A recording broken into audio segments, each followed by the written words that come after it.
the Packers' pass rush has to improve. If this team wants to take that next step and be able to compete against the best of the best offenses, you need to be able to get pressure on the quarterback consistently. And while it happened on certain games, the Packers were effective getting pressure, there were certain other games where it just sort of disappeared.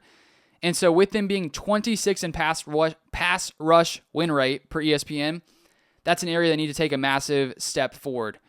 And I think the strategy the Packers took to try to improve this defensive line, instead of going after, one sure thing, for example, maybe drafting a first-round edge rusher or a second-round edge rusher, or going out in free agency and signing one of those edge rushers in maybe the $10 to $20 million range, they decided to sort of take multiple chances, almost like, multiple dart throws, going after 3-4 guys who they think could come in and make an impact, and mainly 2 new guys, but then a couple other guys who are already in the room.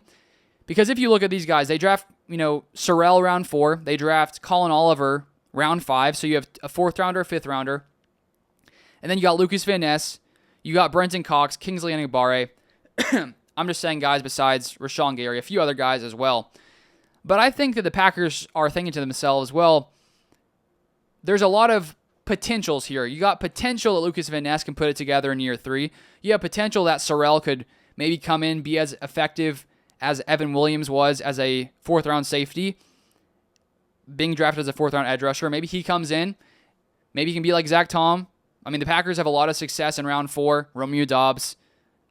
You got Evan Williams, Zach Tom. I mean, they have a ton of success there. Then you got Colin Oliver, round 5. I just feel like Gutekunst is just sort of going at it, thinking to himself, okay, one of these guys has to come through. Like, one of these guys has to have a great season out of Van Ness, Brenton Cox, Colin Oliver, Sorrell, and pair that guy, whoever it is, that starts to step up with Rashawn Gary. The defensive line should be fine. I don't think that's terrible thought process.